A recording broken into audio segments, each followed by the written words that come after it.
नमस्कार, मेरा नाम राय सिंह है। तो अपनी पहली कविता मैं माँ को समर्पित करता हूँ। जिसने दो पैरों पर मुझे खड़े होना सिखाया, लोरी गा गा कर मुझे सुलाया, वो मेरी माँ थी। ज़िंदगी के हर एक कदम से मुझे रूबरू कराया, वो मेरी माँ थी साहब। ज़िंदगी की हर एक जंग में मुझे लड़ना सिखाया, वो मेरी माँ थी। मैं रोया कभी उदास हुआ, फिर भी मुस्कुराना सिखाया, वो मेरी माँ थी। जिसने जीना सिखाया, ज़िंदगी से लड़ना सिखाया, वो मेरी माँ थी। और आखिरी पंक्ति के साथ समाप्त करूँगा। जिसने डूबते हुए सूरज में भी आशा की एक किरण को दिखाया, वो मेरी माँ थी साहब, वो मेरी माँ। मैंने लिखा कि कुछ लोग इतने अच्छे होते हैं, न जाने कितने सच्चे होते हैं, दिल में रह जाते हैं अक्सर क्योंकि वो दिल के सच्चे होते हैं। कुछ लोग इतने अच्छे होते हैं, दिल की बात जुबां तक ला नहीं पाते और मन ही मन मुस्कुराते हैं क्योंकि वो हर किसी से अपना गम छुपाते हैं,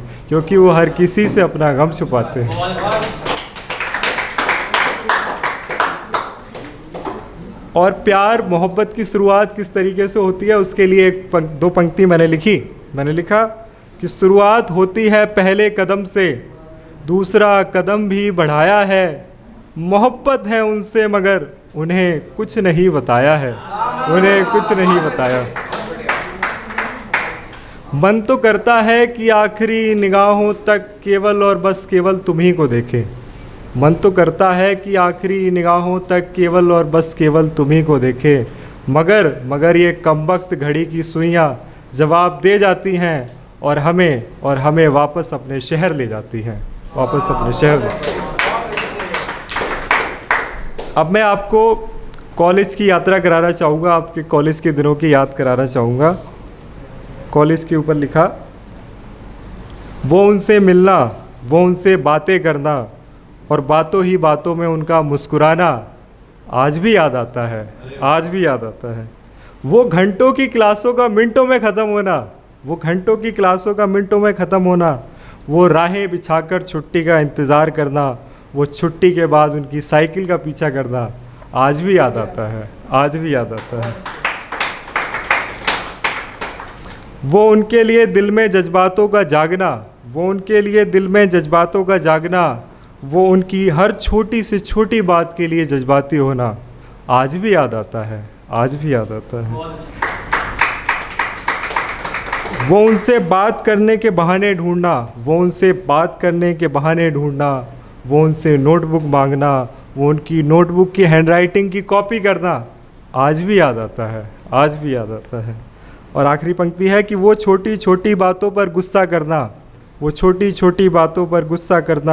और हमसे बात न करना और अगले ही दिन हमें अच्छा दोस्त बताना आज भी याद आता है।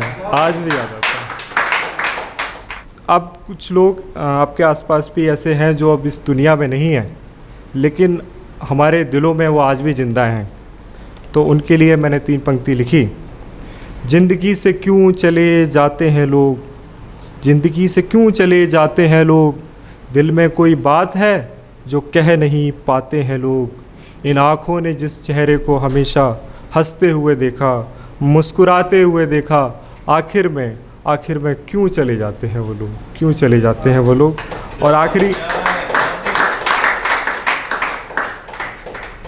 और आखिरी पंक्ति है, वो जिसने निस्वार्थ काम किया, निस्वार्थ मतलब बिना किसी स्वार्थ के, बिना किसी मतलब के, वो जिसने निस्वार्थ काम किया, वो जिसने अपनों से ज़्यादा दूसरों को दिया, आखिर में क्यों चले जाते हैं वो लोग।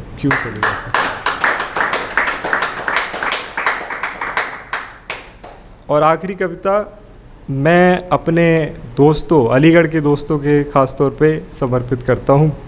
ऐ दोस्त इतना प्यार न जता कि दुनिया से रुखसत हो जाने पर दर्द हो मुझे। रुखसत हो जाना मतलब आप समझ ही रहे होंगे। ऐ दोस्त इतना प्यार न जता कि दुनिया से रुखसत हो जाने पर दर्द हो मुझे। मैं जानता हूँ कि याद बहुत करोगे तुम मुझे मेरे रुखसत हो जाने के बाद। वो प्यार भरे दिन, वो हंसी, वो ठहाके याद आएंगे तुम्हें मेरे रुखसत हो जाने के बाद। वो चाय की तपरी वो चाय की तपरी पर चाय पीने के बहाने, ये लाइन सुनिएगा, वो चाय की तपरी पर चाय पीने के बहाने सिगरेट का आनंद लेते हुए मसाला खाना याद आएगा तुम्हें मेरे रुखसत हो जाने के बाद। वो A1 की पेटीज, वो A1 की पेटीज, वो मूलचंद के कचौड़ी, वो A1 की पेटीज, वो मूलचंद की कचौड़ी, वो सिंध के समोसे याद आएंगे तुम्हें मेरे रुखसत हो जाने के बाद। वो सर्द शामों में, ये लाइन सुनिएगा, वो सर्द शामों में बैठकर गरम मूंगफली चबाना, वो सर्द शामों में बैठकर गरम मूंगफली चबाना, वो तुम्हारे लिए हर शाम मैगी बनाना याद आएगा तुम्हें मेरे रुखसत हो जाने के बाद। और आखिरी पंक्ति है, वो क्लास की गपशप, वो लंच की कचौड़ी, वो क्लास की गपशप, वो लंच की कचौड़ी, वो चाय की तपरी, वो अलीगढ़ की खुशबू याद आएंगे तुम्हें मेरे रुखसत हो जाने के बाद।